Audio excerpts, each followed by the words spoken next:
গাজার মধ্যে নিরীহ মুসলমানদেরকে, নিরীহ নারী শিশুদেরকে হত্যা করে, মহিলাদেরকে ধর্ষণ করে, এটা মানবাধিকার লঙ্ঘন হয় না? এটা মানবাধিকার মামলা তাদের বিরুদ্ধে হয় না? উইগরের মধ্যে মুসলমানদেরকে নির্যাতন করে, চীনের বিরুদ্ধে মামলা হয় না? রাখাইনে মুসলমানদেরকে বাড়িঘর জ্বালি দিয়ে তাদেরকে সেখান থেকে বের করে দেয়, মানবাধিকার লঙ্ঘন হয় না? কাশ্মীরের মধ্যে ইন্টারনেট বন্ধ করে দিয়ে হাজার হাজার মুসলমানদেরকে হত্যা করে, মানবাধিকার লঙ্ঘন হয় না? কাশ্মীরের মধ্যে কসাই নরেন্দ্র মোদী, গুজরাটের মধ্যে কসাই নরেন্দ্র মোদী হাজার হাজার মুসলমানদেরকে হত্যা করেছে, মানবাধিকার লঙ্ঘন হয় না?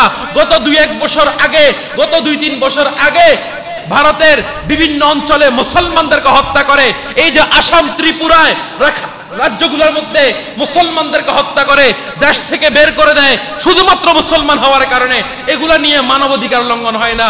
শুধুমাত্র কোথাও যদি মুসলমান যদি কোন একজনকে ভুলেও যদি হত্যা করে, মানবাধিকার সংস্থাগুলো একসাথে দাবায় পড়ে, সবগুলো একত্রিত হয়ে মুসলমানদেরকে মারে। ইসরায়েলে মারে গাজাতে, আমেরিকা মেরেছে ইরাকে, পরবর্তীতে মারে আফগানিস্তানে, ভারতে মারছে গুজরাটে, ভারতে মারছে কাশ্মীরে, ভারতে মারছে হায়দ্রাবাদে, ভারতে মারছে মুম্বাইতে, এইদিকে বৌদ্ধরা মারে মায়ানমারে, রাখাইনে, আর চীন মারে উইগরে। আমাদের বাংলাদেশের মিডিয়াগুলো মেলায় নাচানো পুতুলের মতো, তাকে যেভাবে নাচায় সে ওভাবে নাচে, নিজের ক্ষমতা বলে নাচতে পারে না। একজন রোবটকে যেভাবে বলায় সে ওভাবে বলে, যা করতে বলে তাই করে। আমাদের বাংলাদেশের মিডিয়াগুলো হলো ওই রোবট এবং মেলায় নাচানো ওই সমস্ত পুতুলগুলোর মতো, তাদের নিজস্ব কোনো ক্ষমতা নাই। বিশ্ব মিডিয়া যেভাবে নাচায় তারা সেভাবে নাচে। এটা হলো আমাদের বাস্তবতা। আমাদের সমাজে জীবনে চলার ক্ষেত্রে আমাদের সাথে পরিচয় হয় কিছু বন্ধুর, কিছু শত্রুর। আমাদের প্রত্যেকজন মানুষের লাইফে কিছু বন্ধু আছে, কিছু শত্রু আছে। আমি যদি আমার বন্ধুকে নাও চিনি সমস্যা নাই, শত্রুকে না চিনলে যত সমস্যা। কি আমার বন্ধু আমি চিনলাম না, আমার ক্ষতি হবে না, কিন্তু আমার শত্রুকে এটা যদি আমি না চিনি তো আমার বড় ক্ষতি হয়ে যাবে। এই জন্য বন্ধুকে না চিনলেও শত্রুকে অবশ্যই কি করতে হবে, আমাদেরকে চিহ্নিত করতে হবে। কারা আমাদের বন্ধু, কারা আমাদের শত্রু, কারা আমাকে মহাব্বত করে, কারা আমাকে ঘৃণা করে, এটা আমাকে চিহ্নিত করতেই হবে। আমি যদি সবাইকে বন্ধু রূপে গ্রহণ করি, আমি একবার উদার মনের মানুষ, হ্যাঁ, আমার মতো ভালো মানুষ সমাজের মধ্যে কেউ নাই, আমি সবাইকে সমানে বন্ধুভাবে স্বীকৃতি দিয়েছি, গ্রহণ করে নিয়েছি। কিন্তু সমাজের মধ্যে যারা আমার শত্রু, আমাকে দুই চোখে ঘৃণা করে যারা, তারা আমার বন্ধুত্বের সুযোগ নিয়ে, সরলতার সুযোগ নিয়ে আমার পিছে ছুরি আঘাত করবে, আমরা বলতে পারবো না। আমার ক্ষতি করবে বলতে পারবো না। আপনাদের এলাকার মানুষ অনেকেই পাহাড়ে জঙ্গলে যান, তারা আমার কথাটা ভালো করে বুঝবেন। সাপ কয়েক প্রকার আছে। কিছু সাপ আছে কালো, কিছু সাপ আছে হলদি কালার, কিছু সাপ আছে সবুজ কালার। যে সাপগুলো গাছের পাতার সাথে, লতার সাথে যখন থাকে, কালার বোঝা যায় না।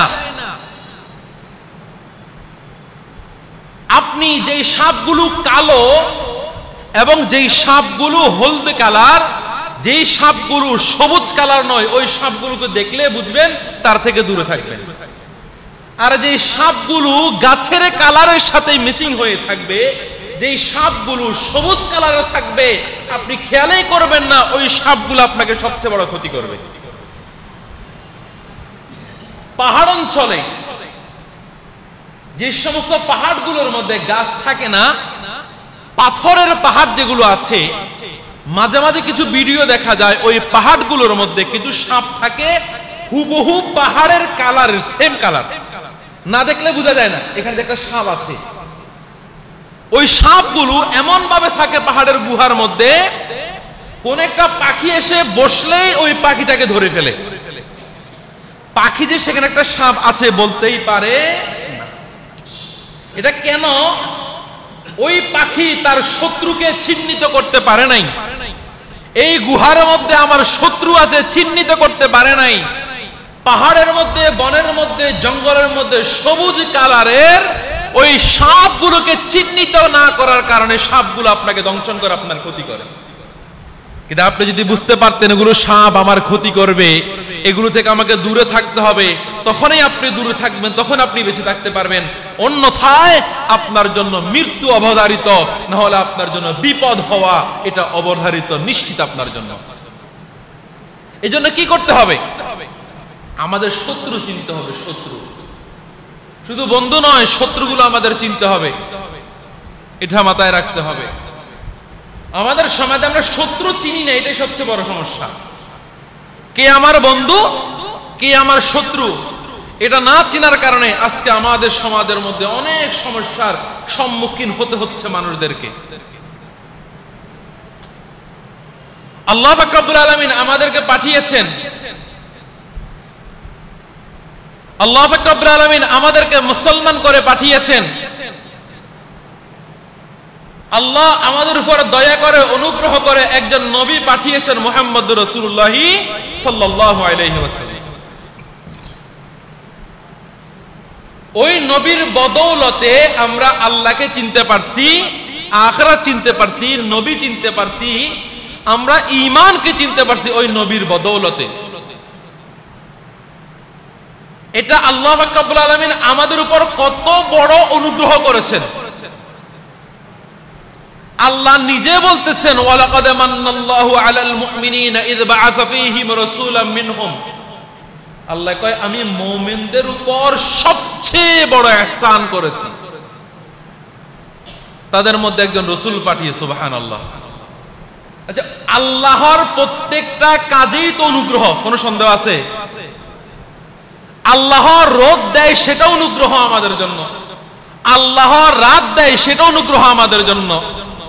আল্লাহ যদি রাত না দিত আমাদের ঘুমের কি অবস্থা হইতো? রাতের অন্ধকারে যেভাবে আমাদের ঘুম আসে, দিনের আলোর মধ্যে ওভাবে ঘুম আসে। আর ডাক্তাররাই রিসার্চ করে বলেছে রাতের অন্ধকারে ঘুমের এই ঘুম আমাদের শরীরের জন্য কি পরিমাণ উপকারী, আর রাত্রে জাগ্রত থাকাটাই আমাদের জন্য কি পরিমাণ ক্ষতি। এখন তো আমরা যত পয়সালা হয় তত খানাটা রাতের দেরিতে চলে যায়। হ্যাঁ, একটু গরিব থাকলে এশার নামাজের পরপর খায়, আর একটু পয়সালা হলে 9টা বাজে খায়, আর একটু পয়সা হলে 10টা বাজে, আর একটু পয়সা হলে রাতের 12টা বাজে। হ্যাঁ, অথচ ইসলামের মধ্যে আল্লাহ রাসূল যে শিক্ষাটা দিয়েছেন, এশারের নামাজের আগে খানা, এশারের নামাজের পরে ঘুম। এখনকার বৈজ্ঞানিক ডাক্তাররাই গবেষণা করে এটাই বের করেছে, আসলে এটাই হলো একজন মানুষের জীবনের জন্য সবচেয়ে উত্তম পন্থা তার শরীর ঠিক রাখার জন্য। তার প্রেসার ঠিক থাকবে, তার ডায়াবেটিস ঠিক থাকবে, তার শরীরের গ্রোথ ঠিক থাকবে, তার মস্তিষ্ক সঠিকভাবে কাজ করবে। এখন আমাদের সব কিছু উল্টা হয়ে গেছে। আমরা রাত জেগে পুরা দিন ঘুমাই, দুপুরের 12টা 1টা বাজে আমরা কি করি? ঘুম থেকে আল্লাহু আকবার। তো আল্লাহ পাক রব্বুল আলামিনের প্রতিটি জিনিস আল্লাহ যেটা বানাইছে এটা আমাদের জন্য অনুগ্রহ। এরপরেও আল্লাহ পাক রব্বুল আলামিন বলতেছেন, ওয়ালাকাদ মান্নাল্লাহু আলাল মুমিনিন। আল্লাহ বলে আল্লাহ তোমাদের উপর অনুগ্রহ করেছে, তোমাদের কাছে একজন রাসূল পাঠিয়ে। সুবহানাল্লাহ। তাহলে অনুগ্রহ কর্তা যদি বলে সব অনুগ্রহের মধ্যে এটাকে যদি অনুগ্রহ বলে, তাহলে কত বড় জিনিস এটা। আল্লাহ পাক রব্বুল আলামিন আমাদের উপর এত বড় দয়া, এত বড় অনুগ্রহ করেছেন মুহাম্মদ রাসূলুল্লাহ সাল্লাল্লাহু আলাইহি ওয়াসাল্লামকে পাঠিয়ে। এটা তো আমরা সারা জিন্দেগি যদি শুকরিয়া আদায় করে এটা শেষ করা যাবে না। আরেকটা অনুগ্রহ করেছেন, মানুষ সমাজের মধ্যে চলতে গেলে সবচেয়ে বড় প্রয়োজন হলো শত্রুকে চিনে রাখা। যেই কথাটা বুঝাইলাম, বন্ধু না চিনলেও ক্ষতি হবে না, কারণ বন্ধু তো আমার ক্ষতি করবে না, বন্ধু আমার উপকার ছাড়া অন্য কিছু করবে না। বন্ধু আমার উপকারই তো করবে, সুতরাং বন্ধুকে না চিনলেও আমার ক্ষতি হবে না। কিন্তু যেই আমার ক্ষতি করার জন্য সবসময় প্রস্তুত থাকে সেই হলো আমার শত্রু, আর আমার শত্রুকে অবশ্যই আমাকে চিনতে হবে। আর আল্লাহ পাক রব্বুল আলামিন পবিত্র কোরআনের সূরা মায়েদার ৮২ নম্বর আয়াতের মধ্যে আল্লাহ পাক রব্বুল আলামিন আমাদের শত্রুকে ওই বিষয়টা আমাদেরকে আল্লাহ বলে দিচ্ছে। কত বড় অনুগ্রহ! আমাদের বানাইছে আল্লাহ। আল্লাহ পাক রব্বুল আলামিন জানে মুসলমানদের সবচেয়ে বড় শত্রুকে, ঈমানদারের সবচেয়ে বড় শত্রুকে, এটা আল্লাহই সবচেয়ে ভালো জানে। কেন না আল্লাহ প্রতিটি মানুষের অন্তরের খবর জানে, আমি জানি না। শত্রুতা, বন্ধুত্ব এগুলো মুখ থেকে আসে না। কোথা থেকে আসে? অন্তর থেকে আসে, অন্তর থেকে আসে। ভালোবাসা মুখ থেকে আসে না, অন্তর থেকে আসে। এটাই বাস্তবতা। কখনোই শ্রদ্ধা, ভালোবাসা, ভক্তি মুখ থেকে আসে না, মুখ থেকে দেখানো হয়, বরং আসে সেটা, এটা হলো অন্তর থেকে আসতে হয়। অন্তর থেকে যদি না আসে তো সেটাকে ভালোবাসা বলে না, সেটাকে শ্রদ্ধা বলে না, সেটাকে ভক্তি বলে না। আমাদের এলাকার মধ্যে কিছু মানুষ থাকে, ওদেরকে সামনে দেখলে মানুষ কি পরিমাণ তাদেরকে ভক্তি করে, শ্রদ্ধা করে, একটু সামনে দূর হালার করে আলা গালি দেয় না কেন? সামনে দেখলে যে তারে শ্রদ্ধা করে, ভক্তি করে, সম্মান দেখায়, এটা তার অনিষ্টতা থেকে, তার খারাপি থেকে বাঁচার জন্য, তাকে ভালোবেসে নয়। অন্তরে কোনটা আছে? একটু দূরে যাওয়ার পরে গালি দিচ্ছে, এটা হলো তার অন্তরের অবস্থা। আমাদের সমাজে কিছু মানুষ আছে, এদের অবস্থা হইলো এমন। এই জন্য ভালোবাসা হইলো অন্তর থেকে আসবে, ঘৃণা অন্তর থেকে আসে, মুহাব্বত অন্তর থেকে আসে, শত্রুতা অন্তর থেকে আসে। এই জন্য আল্লাহ পাক রব্বুল আলামিন ইন্নাল্লাহা আলিমুন বিযাতিস সুদূর, আল্লাহ বলে নিশ্চয় আল্লাহ পাক রব্বুল আলামিন মানুষের অন্তরে কি আছে যিনি জানে, তিনি কে? তো যিনি মানুষের অন্তরের খবর জানে, ইন্নাল্লাহা আলিমুন বিযাতিস সুদূর, মানুষের কলবের মধ্যে, অন্তরের মধ্যে কি আছে যেই আল্লাহ জানে, ওই আল্লাহ আমাদেরকে বলে দিচ্ছে তোমাদের শত্রু কি। আল্লাহ পাক রব্বুল আলামিন পবিত্র কোরআনের মায়েদার ৮২ নম্বর আয়াতের মধ্যে বলছেন, লা তাজিদান্না আশাদ্দান নাসি আদাওয়াতান লিল্লাযীনা আমানু আল ইয়াহুদা ওয়াল্লাযীনা আশরাকু, যারা মুমিন ঈমান এনেছেন তাদের সবচেয়ে বড় শত্রু সাধারণ শত্রু নয়। আল্লাহ বলে আশাদ্দান নাসি আদাওয়াতান, মানুষের মধ্যে সবচেয়ে বড় শত্রু এমনি হলো একটাই শত্রু। আমরা শত্রুতা করে অনেক মানুষ অনেকের সাথে, সাধারণ শত্রুতা, আর একটা হলো কঠিন শত্রু। আল্লাহ পাক রব্বুল আলামিন বলেন যারা মুমিন এদের জন্য মানুষের মধ্যে সবচেয়ে কঠিন শত্রু পাইবা কাদেরকে জানো? এক নম্বর হলো আল ইয়াহুদ, এক নম্বর হলো ইহুদি। আল্লাহ বলে আল ইয়াহুদা ওয়াল্লাযীনা আশরাকু, এক নম্বর হলো ইহুদি, দুই নম্বর হইল মুশরিক। আল্লাহ বলে মুমিনদের সবচেয়ে কঠিনতম শত্রু হইল একটা হলো ইহুদি আর একটা হলো মুশরিক। এই দুইটা শ্রেণী হলো মুমিনদের জন্য সবচেয়ে বড় শত্রু। এদের অন্তরে মুমিনের জন্য এত বেশি শত্রু আর কোন জাতির জন্য এত বেশি, জাতির অন্তরে মুমিনের জন্য এত বেশি শত্রু নাই। ইহুদি কারা? বর্তমানে যারা ইসরায়েল আছে এরাই হলো ইহুদি। ইসরায়েলে যারা আছে এরা হলো ইহুদি। আর মুশরিক কারা? মুশরিক হলো হিন্দুরা, যারা মূর্তি পূজা করে, যারা আগুনকে পূজা করে, যারা দেব দেবীকে পূজা করে, আল্লাহ ছাড়া অন্য কাউকে পূজা করে, এদের নাম হলো মুশরিক। আর ওই মুশরিককে বর্তমানে আমাদের সমাজে বলা হয় হিন্দু জাতি। আল্লাহ পাক রব্বুল আলামিন বলতেছেন মুসলমানের শত্রু সবচেয়ে কঠিন এই দুইটা জাত, একটা হলো ইহুদি, একটা হলো হিন্দু। কিভাবে শত্রু? পৃথিবীর বুকে সবচেয়ে নেক্কারজনক ঘটনা, সবচেয়ে হিংস্র ঘটনা যেই জায়গার মধ্যে হয় সেটা হলো বাইতুল মুকাদ্দাসে, সেইটা হলো গাজার মধ্যে। নিরীহ মানুষদেরকে নির্বিচারে পশুর মতো, পাখির মতো গুলি করে হত্যা করতেছে ইহুদিরা। কিন্তু বিশ্ব মিডিয়া নীরব, কোনো আওয়াজ নাই, কোনো কথা নাই। মুসলমানদেরকে মারে তো এটা যেন পশু পাখি মারতেছে, এটা যেন রাস্তার কুকুরকে মারতেছে, এদের কোনো আওয়াজই নাই, এদের কোনো মুখে আওয়াজই নাই। অথচ হাজার হাজার লক্ষ লক্ষ মুসলমানদেরকে হত্যা করতেছে। ইহুদিরা কেমন সহজেই বুঝবেন, ইহুদিরা কেমন। দ্বিতীয় বিশ্বযুদ্ধের পরে ইহুদিরা হিটলার যখন সবগুলারে পিটাইছে, হিটলার সবগুলারে পিটানোর পরে এই সমস্ত ইহুদি একত্রিত হয়ে জেরুজালেমে, বর্তমান যেখানে ইসরায়েল নামক জারজ রাষ্ট্রটা আছে, ওই জায়গার মধ্যে তারা শরণার্থী হয়ে সেখানে গিয়েছিল। কেমন সহজে আরো বুঝাই। আমাদের বাংলাদেশের মধ্যে যখন ভার্মাতে, মায়ানমারে, রাখাইনে মুসলমানদেরকে ভার্মার ওই বৌদ্ধরা যখন নির্মমভাবে হত্যা করতেছিল, বাড়িঘরগুলো জ্বালিয়ে দিচ্ছিল, তখন ওই ভার্মা থেকে বাংলাদেশে মুসলমানগুলো শরণার্থী হয়ে এসেছে কি আসে নাই? 8 লাখ, 10 লাখ, 12 লাখ সংখ্যায় যতই হোক না কেন, এটা দেখার বিষয় না। প্রায় মোটামুটি 8 থেকে 10 লাখ রোহিঙ্গা ভার্মা থেকে বৌদ্ধদের হাতে নির্যাতিত হয়ে বাংলাদেশের মাটিতে আসছে। বৌদ্ধ ধর্ম, যেই ধর্মের মধ্যে তারা পশু পাখিকে পর্যন্ত হত্যা করে না, প্রাণী হত্যা মহাপাপ, ওই ধর্মে মুসলমানদেরকে হত্যা করা তারা মহাপাপ মনে করে না।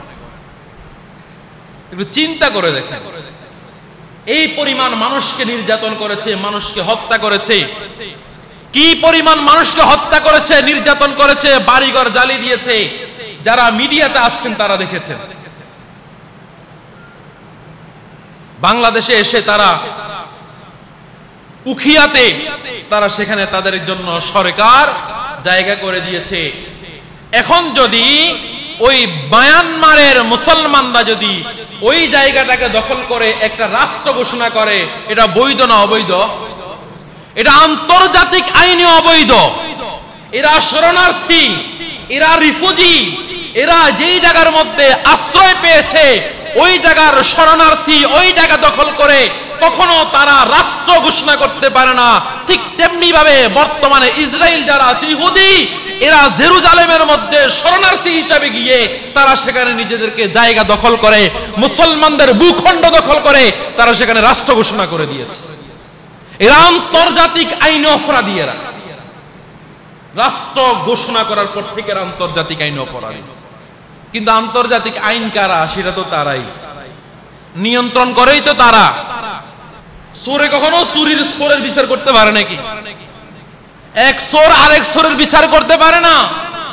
এক ডাকাত আরেক ডাকাতের বিচার করতে পারে না। এক সন্ত্রাসী আরেক সন্ত্রাসীর বিচার করতে পারে না। বরং কি হয়, 2 জন সন্ত্রাসী একত্রিত হয়, ভাগ করে খায়। তুই সীতাকুণ্ডর উত্তর দক্ষিণ খা, আমি সীতাকুণ্ডর উত্তর খাবো। তুই দক্ষিণ চট্টগ্রাম খা, আমি উত্তর চট্টগ্রাম খাবো। সন্ত্রাসীরা ভাগ করে খায়। চট্টগ্রাম মহানগরের যে 28টা 26টা যেই আসন আছে, বলো তোরা এগুলা খা, আমরা এগুলা খাই। তুই 13টা, আমি 13টা, 26টা 2 জন ভাগ করে খাই। সন্ত্রাস সবগুলা। ইহুদি আর আমেরিকা এরা হলো সন্ত্রাস। এরা বলে তুই কিছু মার, আমি কিছু মারমু। আর ভারত বলে আমি কিছু মারমু, আর বৌদ্ধরা বলে আমরা কিছু মারমু। সবগুলো একত্রিত হয়ে মুসলমানদেরকে মারে। ইসরায়েলে মারে গাজাতে, আমেরিকা মেরেছে ইরাকে, পরবর্তীতে মারে আফগানিস্তানে, ভারতে মারছে গুজরাটে, ভারতে মারছে কাশ্মীরে, ভারতে মারছে হায়দ্রাবাদে, ভারতে মারছে মুম্বাইতে। এইদিকে বৌদ্ধরা মারে মায়ানমারে, রাখাইনে, আর চীন মারে উইগুরে। সবগুলো মুসলমানরে মারে, সবগুলো মুসলমানরে মারে। বলো তোরা মার, বাস আমরা চুপ করে থাকবো। শুধু মুসলমানে মারে, মুসলমানদের শুধু মারে। আল কুফরু মিল্লাতুন ওয়াহিদা। আমি আগেও বলেছিলাম কথাটা, আল কুফরু মিল্লাতুন ওয়াহিদা। আরে কুফর হলো গোড়া এক, রোশনের আগা ভিন্ন। গোড়া কি? এক। আল্লাহ রাসূল বলে গেছে আল কুফরু মিল্লাতুন ওয়াহিদা, সব কাফের এক ধর্ম, এক জাতি। এরা মুসলমানের বিরুদ্ধে যখন আসে তখন তারা এক হয়ে যায়, কেউ কারো বিরুদ্ধে কথা বলে না, তখন মানবাধিকার থাকে না, মানবাধিকার লঙ্ঘন তখন হয় না। গাজার মধ্যে নিরীহ মুসলমানদেরকে, নিরীহ নারী শিশুদেরকে হত্যা করে, মহিলাদেরকে ধর্ষণ করে, এটা মানবাধিকার লঙ্ঘন হয় না, এটা মানবাধিকার মামলা তাদের বিরুদ্ধে হয় না। উইগরের মধ্যে মুসলমানদেরকে নির্যাতন করে, চীনের বিরুদ্ধে মামলা হয় না। রাখাইনে মুসলমানদেরকে বাড়িঘর জ্বালিয়ে দিয়ে তাদেরকে সেখান থেকে বের করে দেয়, মানবাধিকার লঙ্ঘন হয় না। কাশ্মীরের মধ্যে ইন্টারনেট বন্ধ করে দিয়ে হাজার হাজার মুসলমানদেরকে হত্যা করে, মানবাধিকার লঙ্ঘন হয় না। কাশ্মীরের মধ্যে কসাই নরেন্দ্র মোদী, গুজরাটের মধ্যে কসাই নরেন্দ্র মোদী হাজার হাজার মুসলমানদেরকে হত্যা করেছে, মানবাধিকার লঙ্ঘন হয় না।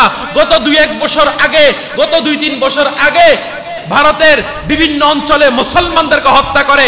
এই যে আসাম, ত্রিপুরায় রাজ্যগুলোর মধ্যে মুসলমানদেরকে হত্যা করে, দেশ থেকে বের করে দেয় শুধুমাত্র মুসলমান হওয়ার কারণে। এগুলা নিয়ে মানবাধিকার লঙ্ঘন হয় না। শুধুমাত্র কোথাও যদি মুসলমান যদি কোন একজনকে ভুলেও যদি হত্যা করে, মানবাধিকার সংস্থাগুলো একসাথে দাবায় পড়ে। এটা আল কুফরু মিল্লাতুন ওয়াহিদা, সব একত্রিত হয়ে আমরা মারবো, আমরা কিছু বলবো না, যে খুশি মার, শুধু মুসলমানরে মার। আর এই মারার মধ্যে সবচেয়ে বেশি মারে এই ইহুদি এবং হিন্দু। এদের অন্তরে মুসলমানের জন্য সবচেয়ে বড় ঘৃণা। আল্লাহ পাক রব্বুল আলামিন নিজে স্পষ্ট সূরা মায়েদার 82 নম্বর আয়াতের মধ্যে বলতেছে। তাহলে ইহুদি জাতি মুসলমানদেরকে মারতেছে গাজার মধ্যে, আর হিন্দু জাতি মুসলমানদেরকে মারতেছে ভারত উপমহাদেশের মধ্যে। আর এই হিন্দু জাতিদের মধ্যে সবচেয়ে সন্ত্রাসী সংগঠন, হিন্দু জাতিদের মধ্যে থেকে সবচেয়ে উগ্র সংগঠন যেটা, ওই উগ্র সংগঠনের নাম হলো ইসকন নামক সংগঠন। ইসকন সংগঠন এটা হলো হিন্দুদের মধ্যে সবচেয়ে সন্ত্রাসী সংগঠন, হিন্দুদের মধ্যে সবচেয়ে উগ্র সংগঠনের নাম হলো এই ইসকন জাতি। এটা খবর নাই আমাদের খবর নাই, আমরা একদম চুপ হয়ে আছি। যখন আফগানিস্তানে মুজাহিদরা, যদি আফগানিস্তানের বীর মুক্তিযোদ্ধারা, যদি আফগানিস্তানের যুগ শ্রেষ্ঠ মানুষেরা যদি কোন ইহুদি খ্রিস্টানকে যদি কোন জায়গার মধ্যে তাদের ভূমি দখল করার কারণে যদি তাদের উপর আক্রমণ করে, আমাদের মিডিয়ার মায়া কান্নার শেষ নাই। আর অপরদিকে 90 থেকে শুরু করে 2020 পর্যন্ত লাগাতার 30টা বছর আফগানিস্তানে মুসলমানদেরকে মারছে, মিডিয়ার কোনো আওয়াজ নাই। আমাদের অবস্থা হয়ে গেছে এমন, বিশ্ব মিডিয়া যাকে বলে সন্ত্রাস, আমরা তাকে বলি সন্ত্রাস। বিশ্ব মিডিয়া যাকে বলে মানবাধিকার, আমরা তাকে বলি মানবাধিকার। আরে আমাদের তো কোনো কথাই নাই, আমরা তো হলাম ওই যে কিসের মতো, রোবটের মতো। আমরা হলাম মেলার মধ্যে নাচানো পুতুলের মতো। আমাদের বাংলাদেশের মিডিয়াগুলো মেলায় নাচানো পুতুলের মতো, তাকে যেভাবে নাচায় সে ওভাবে নাচে, নিজের ক্ষমতা বলে নাচতে পারে না। একজন রোবটকে যেভাবে বলায় সে ওভাবে বলে, যা করতে বলে তাই করে। আমাদের বাংলাদেশের মিডিয়াগুলো হলো ওই রোবট এবং মেলায় নাচানো ওই সমস্ত পুতুলগুলোর মতো, তাদের নিজস্ব কোনো ক্ষমতা নাই। বিশ্ব মিডিয়া যেভাবে নাচায় তারা সেভাবে নাচে। এটা হলো আমাদের বাস্তবতা।